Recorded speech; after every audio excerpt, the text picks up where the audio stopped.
एक दिन देखती हैं भोलेनाथ जी बड़े प्रसन्न हैं, राम राम सीताराम राम राम सीताराम गुनगुना रहे हैं। मैया ने देखा कि बाबा प्रसन्न मुद्रा में हैं, और जैसे ही प्रसन्न मुद्रा में भगवती भवानी ने देखा, बाबा के पास आ गई। और बाबा के पास आने के बाद अपने मन की बात, हृदय की बात, प्रभु की कथा श्रवण लाभ प्राप्त करने की बात भोलेनाथ से निवेदित करती हैं। ध्यान दें, कभी भी किसी से भी कोई बात कहनी हो तो उसके रुख को जान करके ही कहें। आप देख लें कि उस समय वो किस व्यवस्था में है, किस भाव में है। क्रोध में है, और उसमें आप अगर कुछ बात कहेंगे तो क्रोध में आकर आपको डांट भी पड़ सकती, काम भी नहीं होगा। अगर प्रसन्न मुद्रा में है तो काम बनने की भी संभावना है और डांट भी नहीं पड़ेगी। आज पार्वती जी भोलेनाथ जी को प्रसन्न देखी तब अपनी बात कहने आई, अभी तक नहीं कही। पति रुख पाए, कभी भी कोई भी बात कहनी है तो सबसे पहला काम सामने वाले व्यक्ति के भाव को देख लीजिए, तो उस समय वो सुनने योग्य है क्या, वो बात जो हम कहना चाहते हैं ये बात क्या उचित है, उस समय पर करने योग्य है, तभी करिए, अन्यथा मत करिए।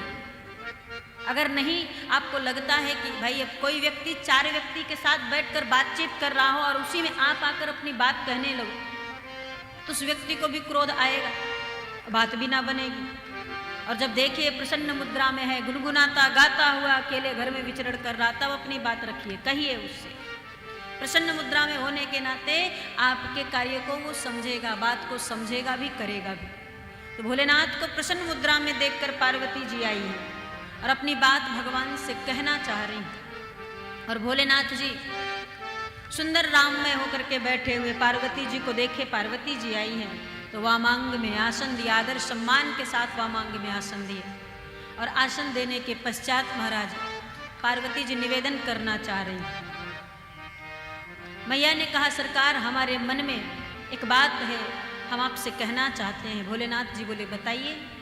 पार्वती जी हाथ जोड़कर भोलेनाथ के पास पूर्व जन्म के अपराधों का अपने मन में चिंतन करते हुए, मैया जो पूर्व जन्म सती के स्वरूप में जो अपराध की थी, उन अपराधों का चिंतन करते हुए माँ भगवती भवानी भगवान श्री राघव सरकार के कथा के प्रति, भगवान के प्रति प्रेम जागृत करते हुए भगवान बहुत भावन भोलेनाथ से कहते, प्रभु मुझे एक कथा श्रवण करनी है, हमें एक कथा सुना दीजिए। वो कथा जिस कथा को सुनने से समस्त संसार के प्राणियों का कल्याण हो जावे, उद्धार हो जावे, वो कथा सुननी है। मैया भोलेनाथ जी से निवेदन कर रही हैं, कथा जो सकल लोकहितकारी, कथा जो सकल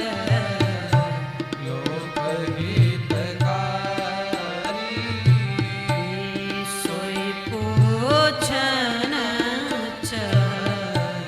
सरल कुमारी, सोई पूछन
मैया पार्वती जी निवेदन करते हुए कहती हैं कि मुझे कथा श्रवण करनी है।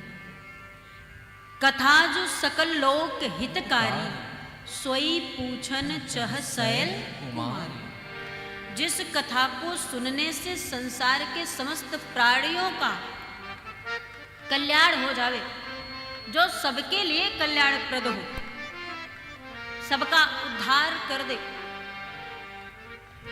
हे भूत भावन भोलेनाथ, हमें वो कथा श्रवण करनी है। आप तो विश्व के नाथ हो, आप दीनों के नाथ हो, अनाथों के नाथ हो, भूतों के नाथ हो, बाबा भूतनाथ भोलेनाथ हो। आपके चरणों की सेवा करके संसार के समस्त प्राणी, चर अचर सचराचर, साधु संत महात्मा मुनीन्द्र अमलेन्द्र, सब अपने मन की इच्छा को पूर्ण किया करते हैं। हे भोलेनाथ, जिन चरणों के दुर्लभ दर्शन को प्राप्त करने के लिए तपस्वी इतना तपस्या किया करते हैं, मैं उन चरणों को नित्य प्रति दर्शन लाभ प्राप्त करती हूं। मैं कितनी बड़भागी हूं।